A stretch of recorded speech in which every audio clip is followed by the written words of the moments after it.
Hello and welcome to Week 11, the Fantasy Football pregame show with Ben and Matt, the guys from Blue Duck Fantasy Football, here to answer all your start-sit questions, your rest of season questions, your trade questions, anything fantasy football related or pizza related, because I'm in the mood for pizza today. Matt, how was your morning?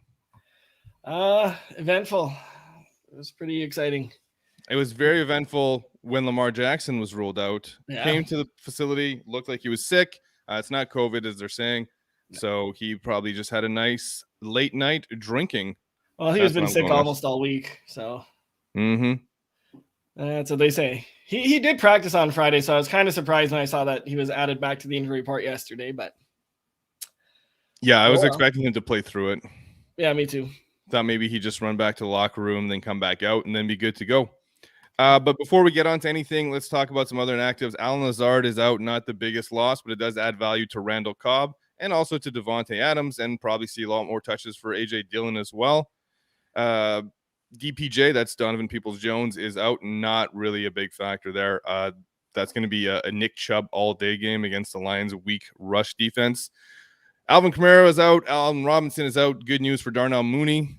Darnell Mooney moves up the rankings with Robinson out. Marquise Brown is out, which would help Rashad Bateman, and we're going to talk about Bateman a bit more in a little bit since Lamar Jackson is out. Goff is out. Elijah Mitchell is out, as is JaMychal Hasty, which means it's Jeff Wilson Jr. time. We're going to talk about him as well. But, Matt, what about Trey Sermon? Do you think he gets some touches today with everybody else out? He'll get a few. I don't think he's going to be inactive or anything like that, but I don't expect any more than a typical backup role for him. So I'd say 5 to 6 touches maybe for Trey Sermon. Nothing that you're going to consider starting anyway. Fair enough.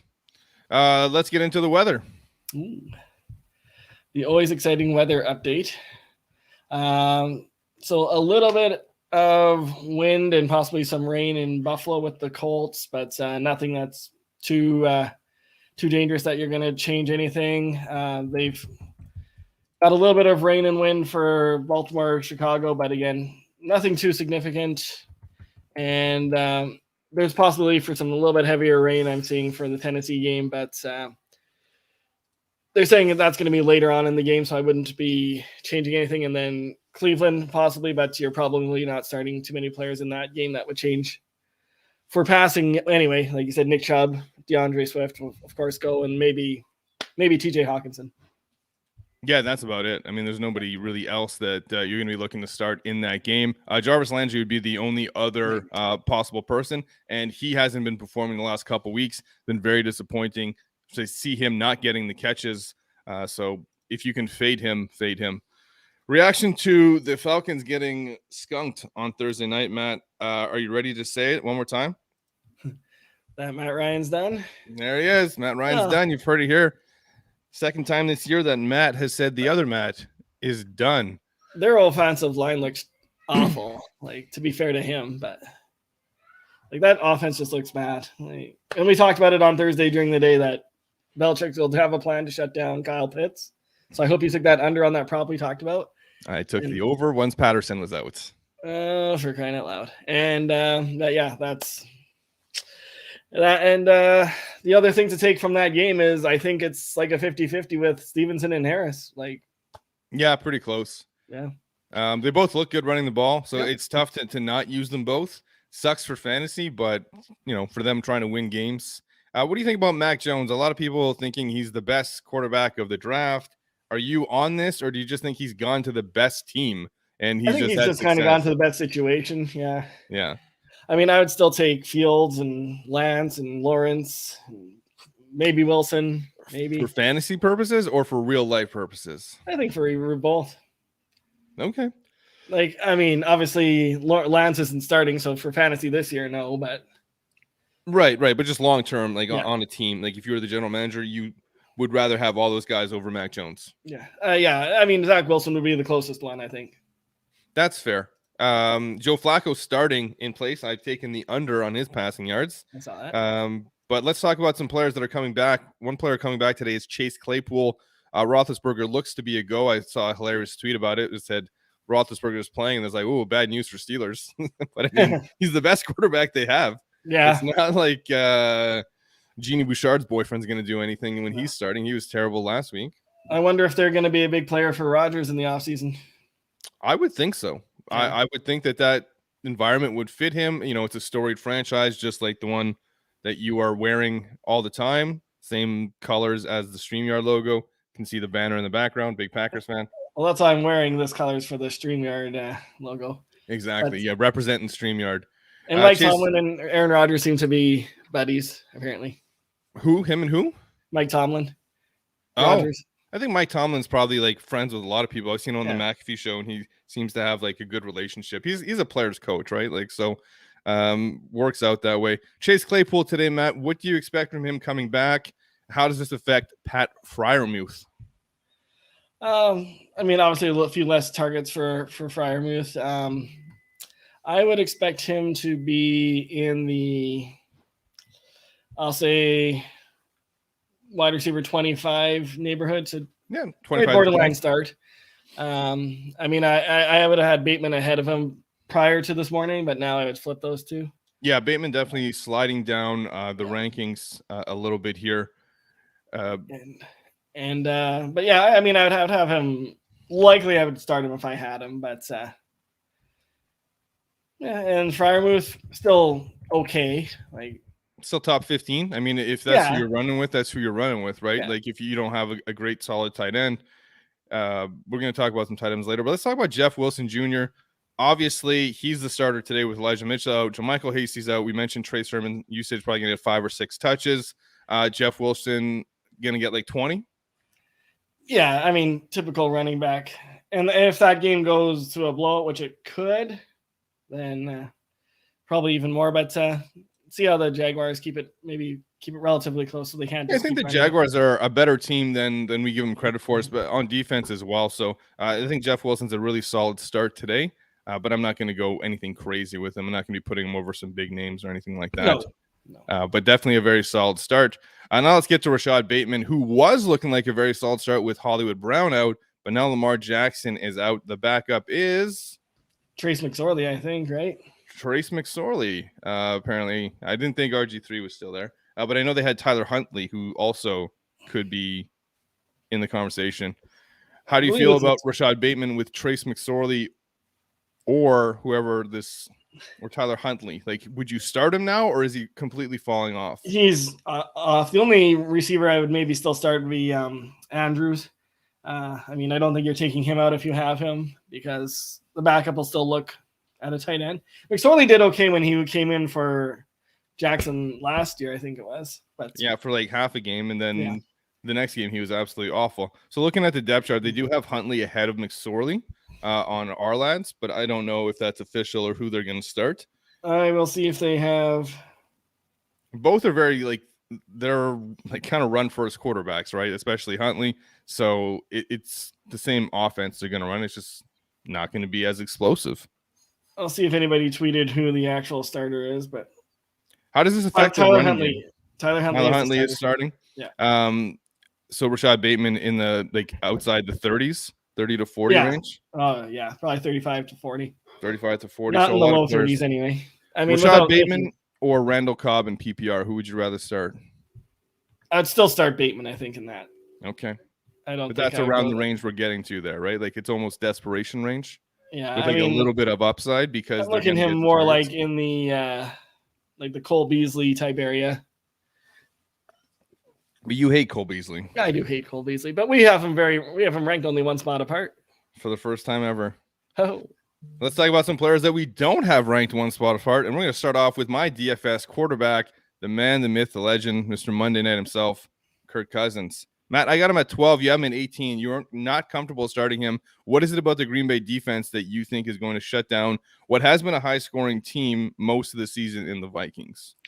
I mean, they've been just playing so well. Like, they've been hot. Like, the last 3 weeks with Kyler, Russell, Pat Mahomes, they've just been playing really well. And they are without Rashawn Gary. I did think he was going to play, so I'm kind of surprised on that. But so that is one of their big pass rushers is out. But yeah, I just really like the way that the Packers have been playing lately, shutting down 3 much better quarterbacks than Kirk Cousins. I think that they will just continue to be reasonable. I think Cousins will be okay. And that's why I've got him in the 2 quarterback leagues, but single quarterbacks, I wouldn't start him. So you think me putting him in my DFS was a mistake, and you're not within? You could. I mean, it's always okay to put somebody that's a contrarian play. Yeah, exactly. You knew I was going to struggle with that word, so thank you. You're welcome. Let's talk about Tyrod Taylor, who I have in the 2 quarterback starting range, but you do not. Tyrod Taylor. But why do you hate Tyrod Taylor? You know that I like him more than the average person. I bet that he would rush for over 23 yards today. So hoping that weather helps him out with the running. I think this game's going to be closer than what people think. And I think that as a result, Tyrod Taylor will still be, playing meaningful football come in the 4th quarter and thus having a decent game. I think if it's a blowout, that helps Tyrod more than if it's close. For fantasy not for my rushing bet, but for the passing yards, sure. Well, but even still, guys can scramble, and it was only 24 yards he needs, right? That seems pretty safe. I don't think you're going to be scrambling as much in a blowout than you would be in a regular game, right? That's a little bit of going out there and putting your body on the line for something. So you wouldn't start him in 2 quarterback leagues. You have a lot of players better than him. To be fair, I am starting him in the 1 league. I have him in a 2 quarterback league. What a liar! Might as well just throw your rankings in the garbage. Don't worry, everyone. If you go to our rankings, you can absolutely assort it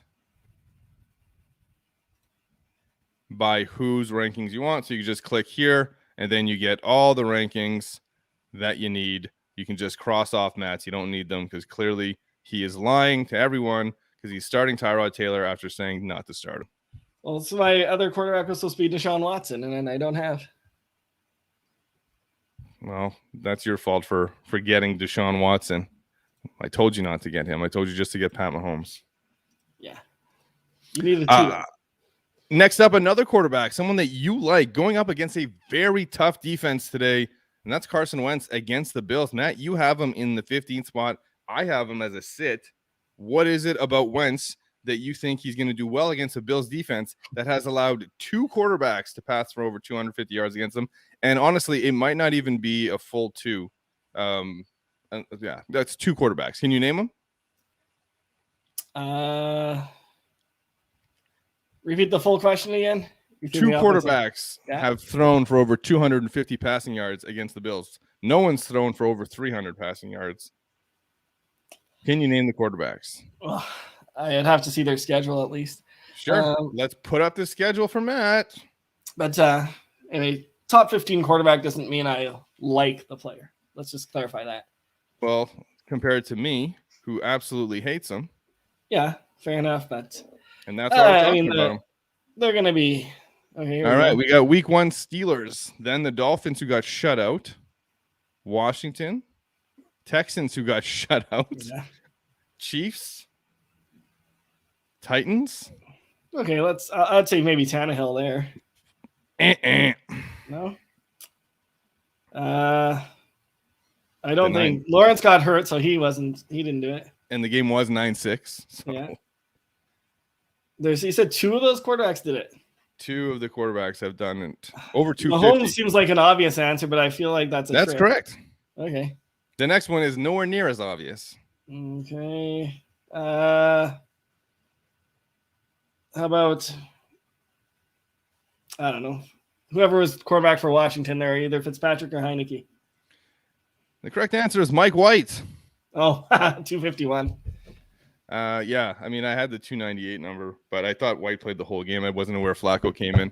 But yeah, those are the only 2 quarterbacks who have thrown for over 250 passing yards against this defense of the Buffalo Bills. So Carson Wentz, big sit for me, just like Matt Ryan, who was high, had ranked 27th. Huge bust on Thursday. Let's talk about some running backs. Latavius Murray is back this week, Matt. You're not believing it.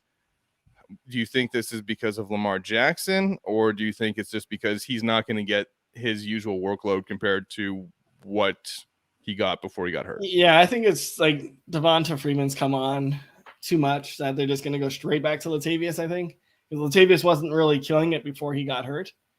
So I would think Devonta's still going to be the top running back. Latavius will still get some work, which is why he's in the top 40. But I think Freeman's going to be more towards our running back one. Now, having said that, with Lamar being out, I think they're going to lean more run heavy today. So I would move Latavius up to the mid-30s with that news. But still far away from where I have him. I do think he takes back the lead role. I think that they're very much, this is the role you had. You go back to your role. They cut Bell, obviously, because he was coming back. Tyson Williams is not a factor. I could easily see this being similar to the Damian Harris from Andre Stevenson situation that we saw on Thursday night, where they about split pretty even. And I'd rather see Latavius Murray, not by much, but a little bit over Devonta Freeman this week. But this will be the week to know. I think both of them are okay flexes, high flexes. Sure. Robby Anderson, Matt, I am at 30 because Cam Newton is back, and Cam Newton is going to get some mileage out of Robby Anderson. Why do you not believe in Cam, even though you are starting him over somebody else? I can't remember who you told me it was. Cousins. Mm. So Cam, I picked him up because of his rushing ability. So of course. That's why I picked him up. But Robbie's just got to do it before I believe it again. I'm off of him. I think DJ Moore is going to benefit more from this than Robbie. Yeah, I agree, obviously. But I do think that Robby Anderson will also benefit from having Cam Newton back there. I know he didn't look all that great throwing the football last year with the Patriots. But, I mean, part of that scheme was basically just he was a running quarterback. They have said that PJ Walker will have some snaps today. How do you feel about that? And are you worried? No, it doesn't look like no. That seems more like coach speak than anything. Maybe. Well, I mean, if the coach says the other quarterback is going to play, there's a good chance the other quarterback is going to play. It's not something every coach says every week. Maybe they think they're going to blow him out, and PJ Walker will come in to kneel down the ball. Could be, but it seemed like they had some design plays where PJ Walker was on the field. Could we see both PJ and Cam on the field at the same time? Sure. They're both do it all the time. Yeah. I think that'd be interesting to see. Let's talk about somebody who I haven't seen do anything this year, but yet you have him as 33, much higher than Robby Anderson, and that's Kenny Golladay. What are you believing here? This guy hasn't done anything. He's been injured, so he's coming back. He's played. Sterling Shepard's out. I think that he's been a target guy when he's been playing. Like, it's not like he doesn't get looks. I think he had, but like, he doesn't make catches. 6, 7, 8 targets every time he plays, if he doesn't get hurt and leave the game. Still not a start, generally speaking, and at the 33 No, range. definitely not. Like, he's a flex or a third wide receiver, but he's still in the range, inside the top 35 range, and I just can't put him there until he does something. Also, they are playing the Bucs' terrible pass defense. True. But I mean, the games, they're not going to be running. Like, I mean, as much as they probably want to use Barkley, like, the Bucs' run defense is just so good that it's going to be a passing game for the Giants. There's probably gonna be a lot of short throws to Barkley. His last game, against the Raiders in Week 9, he was 3 targets, 2 receptions, 28 yards. Did he leave that game? Probably. Could have. Yeah. I mean, as he finished the game, he does have a 100-yard game. I wasn't aware he had a 100-yard game this season. But towards the beginning of the year, he was okay at the beginning. Yeah, 64, 38, 64, 116. Yeah. No touchdowns, but I mean, he's not a big touchdown guy. He's not a big PPR guy either, but seeing his 6 for 116 line is really nice. And then, of course, he left the next game against Dallas and then came back last week for his first game ever. I just need to see it. I've always liked Kenny Golladay, but I just need to see it today. Let's talk about Dalton Schultz with Cooper out. Matt, why don't you have him ranked higher? Answer the people, Matt. Answer them. Oh, there's a comment. I thought I was reading that instead. Oh, there are 3 comments. Well, it's the same person. Greg Ryman says, yo, Kirk, Mooney, or Bateman PPR in the flex. I'm going to go Mooney here. Me too. Mooney is the player I like. I would probably have gone Bateman had Lamar been playing, but let's go with Mooney.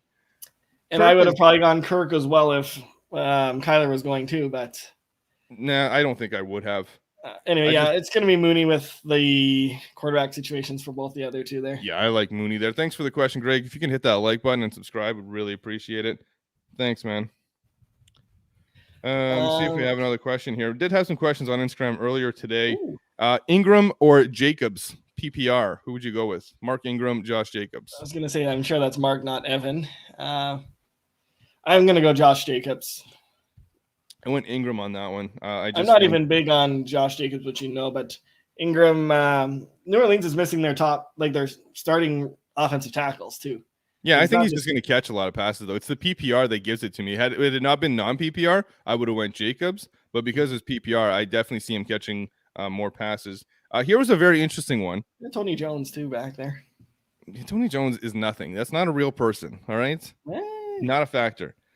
Pick 2 to start. This is probably non-PPR because this guy, I don't think he plays PPR, but he didn't say. Lockett, Gallup, Tony, and Jeff Wilson. Pick 2. If it's not PPR, you're definitely going Wilson. I think you're definitely going Wilson no matter what the scoring is. Yeah. And sorry, it was Lockett, Tony, and Gallup. Yeah. I would go Lockett. I went Gallup, but I told him it was close with Lockett behind. Tony is not close, though. No. Yeah, you're right. I was just looking at the ranks. Yeah, they're like 3 spots apart on ours. So. Yep. Yeah, I'm pretty close. Zach Ertz, Matt, I like him at 8. You don't have him as a start this week. Is this Colt McCoy or is this your hatred of Zach Ertz coming out? I guess it's my hatred of Zach Ertz. I'm just looking at the rest of the guys I've got in front of him, and I feel comfortable with all of them, except for maybe Kyle Pitts. But that's hindsight 2020. Yes. That's going to wrap it up for the rankings versus. So we're going to talk about some strength of schedule here. If you have questions, make sure to hit us up with those. That wasn't too many rankings versus. Pardon me? That wasn't very many rankings versus. No, there were more than last week, though. Oh. I think it's because you just keep copying my rankings all the time. Anyways, let's talk about some strength of schedule here. We have it up on the sheet. This will be something that I will get a Google Sheet for and post a link to in this comment description at a later date.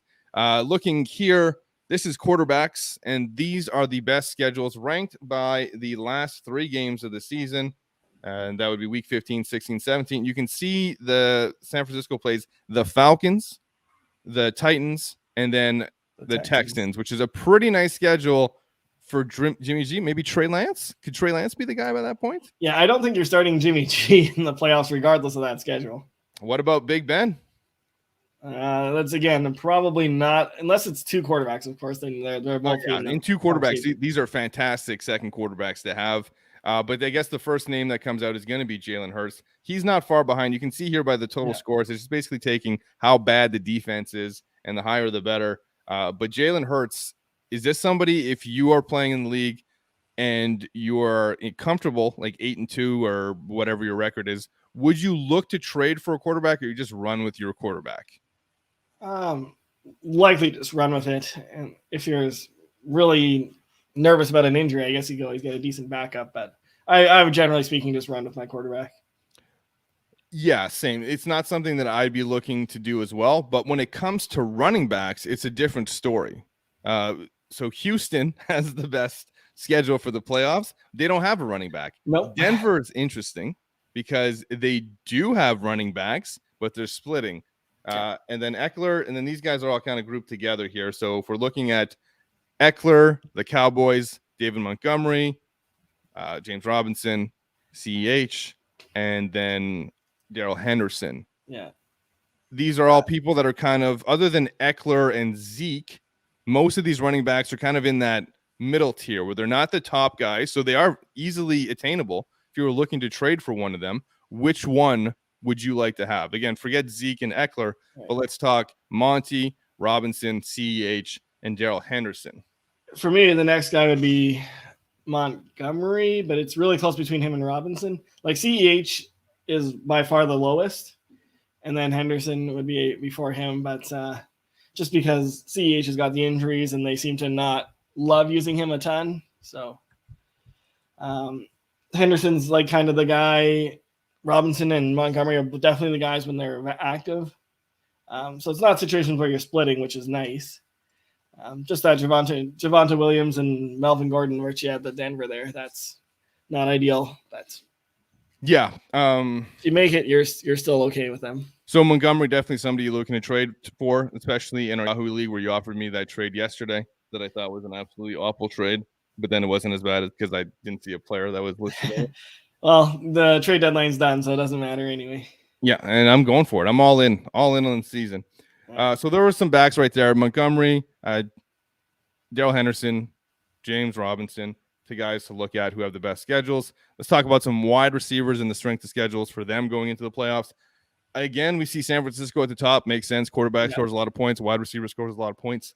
So obviously Debo, somebody who you would like to trade with for as well, as he was part of that offer that you made yesterday, thinking that I'm out of it, even though I'm only like 2 games out. You put them all up, so I thought I would go for it. I did, and I didn't get anything good back. Like the closest was trying to get Jamar Chase, but he wouldn't trade Jamar Chase. And I was offering 2 of them for Jamar Chase, but he didn't want to do it. The only other trade I debated doing would have been sending Debo over for Devontae Adams to give one of the players some cap space. Basically giving him almost $50 worth of cap space, but I didn't even offer it. It's just something I was thinking about. So obviously Debo's good. Would you stash Brandon Ayuk, hoping that he can do something against? I don't mind it. I think Ayuk's still rostered in most leagues. But in a playoff scenario where you're going to win the championship, is there any chance Ayuk is going to be in your starting lineup? If Debo's hurt, I guess. That's the only way, right? Like, so he's fine to stash on your bench as a Debo handcuff. That's literally his sole role. So I'm fine with that. I'm not starting him unless Debo is injured. What if Kittle's hurt? If Kittle's hurt, I mean, Kittle's been hurt pretty much all year, and Ayuk hasn't done much. So I think it needs to be Debo that's hurt, because when Debo was hurt most of last season, they went to Ayuk a lot. Number 2 on this list is Miami. So this would be Jalen Waddle. How would you feel about Jalen Waddle? Would you be looking to trade for him? Again, he is very attainable. He's not going to be a player that's cost a fortune or anything. I would start Waddle in the playoffs. So I would obtain him. Those are really nice matchups for him. That Saints number seems really high for New Orleans. I just think they're a better defense than that. That's I think the thing is they shut down number 1 wide receivers, but the rest of the defense outside of Lattimore doesn't really do much. That's Waddle though, right? Like Waddle's number 1 there. Yes. So I think this is a little bit misleading here. Because I guess Chris Godwin had a huge game against him, but Mike Evans didn't. AJ Brown was shut down last week, and I mentioned this in the post yesterday about the prop bets. That 28 number is more of a reflection of how the rest of the defense does, not the number 1 wide receiver. Philly is here again. They got the Washington matchup. So Devonta Smith, somebody that you'd be looking to trade for. Right now, he's hot. I think he's going to have a bad game this week. So if your trade deadline hasn't passed, definitely somebody you can look to target for cheap. I'm not looking to target him as your 3rd wide receiver during the playoffs, going up against Washington. I mean, if it's cheap, sure. But here's something to talk about too. Both the Dolphins and the Eagles wide receivers are going to be coming off the bye right for the playoffs, which is nice. It seems weird. Yes, it seems very weird. I don't know why they have the bye weeks the way they do. Like, just have it always the same amount of teams on bye. I don't know why they can't do that. Like, why did they? It was week 7 that they had like 8 teams on bye, and and then they had 2 the next week. Like, just have 4 on bye for an 8-week stretch. Like 5 to 13. I think that works out with the math. But whatever it is, like, it shouldn't be right before this. Like, you shouldn't have people having a bye almost 10 weeks apart. Like, that's just stupid. Yeah. But who knows? I would be fine with a double bye as well. I don't know why that wasn't given more like consideration. I don't know.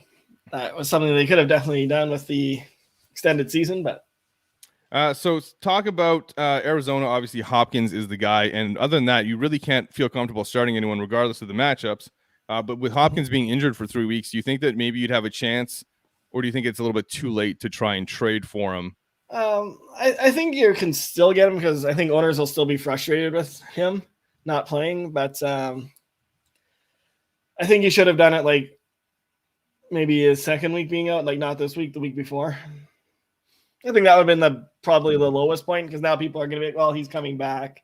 Yeah, especially if you have a team that kind of needs to win, right? If you can ever target a team, hey, you need to win this week, and you got Hopkins on bye, I can give you somebody else who's not as good as Hopkins, but they've had their bye or whatever the story. Like, you could easily trade a Debo for him if you'd want to do that deal. I think I'd rather have Debo at this point, though. Wow, that's pretty crazy. But I don't disagree. Like, because Hopkins is fantastic, but he hasn't gotten the volume that he used to get. And that's been the bigger problem for me is like Kyler throws it around a lot. So like you'll have his kind of big games, but he doesn't have that consistency that he used to have. Pittsburgh is interesting here. Love Deontay Johnson. We talked about Chase Claypool.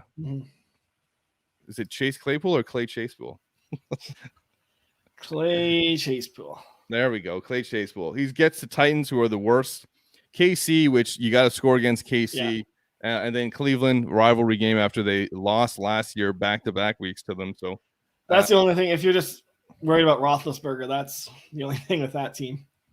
Yeah, and only in PPR would I be looking at Deontay Johnson. He hasn't done much yardage-wise, but he hasn't been terrible. He just hasn't put up the big numbers. But okay. Yeah. And then we have Green Bay, Las Vegas, no wide receiver that I'd be willing to go there. Hunter Renfrow would be the only possible one who could be kind of like your wide receiver 3 instead of Waddle if you're looking to target somebody with a favorable matchup for the end of the season. The Jets, Corey Davis. Elijah Corey Davis gets Tampa, who you said was awful, gets the Jaguars, and gets at Miami, which he has today. So we'll see how he does against Miami today. I don't even think Tampa's pass defense is that bad. It's just everyone just throws against them. Tampa? Yeah. Yeah. They just don't try to run it. It's similar to the KC situation, right? Well, when KC's playing well, you got to score points, so you got to throw. Let's move on to tight end, though. And now tight end's a very interesting position because unlike wide receiver, there's only really like a few guys that you're good with. And then the ones in the strength of schedule where they have good matchups are the ones you're going to want to have to target. So Washington has the best by a lot. Philly twice, which apparently sucks against tight ends. Good news for who they're playing today. I do believe that's New Orleans. Yeah. So the tight end there, Juwan Johnson, is actually out. So I guess it's going to be a big day for Adam Troutman. Would you go grab Adam Troutman off the waiver wire since Philly sucks against tight ends? No, probably not. Okay, so what about Logan Thomas, though? Yeah, that'd be someone I'd be okay with. Could you find him on the waiver wire? They have them Philly twice in the last 3 weeks. And Vegas in week 13, right? So not playing this week, Logan Thomas. Don't know when he's going to be back. Right. But he's definitely somebody you look to target. Noah Fant hasn't been that great. Gets a tough matchup against Cincinnati. Then he gets at Vegas, at the Chargers. So these are both dome games. So guaranteed right there, you're going to get some nice weather. Noah Fant, somebody you look to target as your starting tight end? Yeah, I like Noah Fant. I mean, I usually rank him top 10 regardless of production. So definitely somebody who could have top 5 production in those weeks. The Jets don't have a tight end last I checked. Houston also doesn't have any players on any other than Brandon Cooks that you can talk about. Cleveland runs 18 different tight ends, so you can't focus there. So now we're in New England with Hunter Henry, who's been playing well, but he gets a tough Buffalo matchup. So not ideal. CJ Uzoma gets a nice finishing with Baltimore and KC, but none of these guys are anybody that you're not running with any of these. If you're making the semifinals, chances are you have a better tight end than like CJ Uzoma. Exactly. But I mean, you could easily be in a situation where you are been streaming and Logan Thomas makes a lot of sense if you can get him or Noah Fant. Those are the only two guys. And again, like if you look at the scores here, Logan Thomas well ahead, like way, way, way out with a whole lot more points there with the 32s compared to Noah Fant. But those are the only two that I would look at. I do believe Noah Fant is available in a Yahoo League. I think somebody dropped him. So you'll probably be looking to pick him up off waivers if you have priority there. I've got TJ Hawk. I'm good. I guess so. Anyways, Matt, that is going to wrap up the strength of schedule talk, and that's going to wrap up the show for today. Anything left to say before we go? Thanks for watching, and thanks for listening. Hopefully you did both. That's it.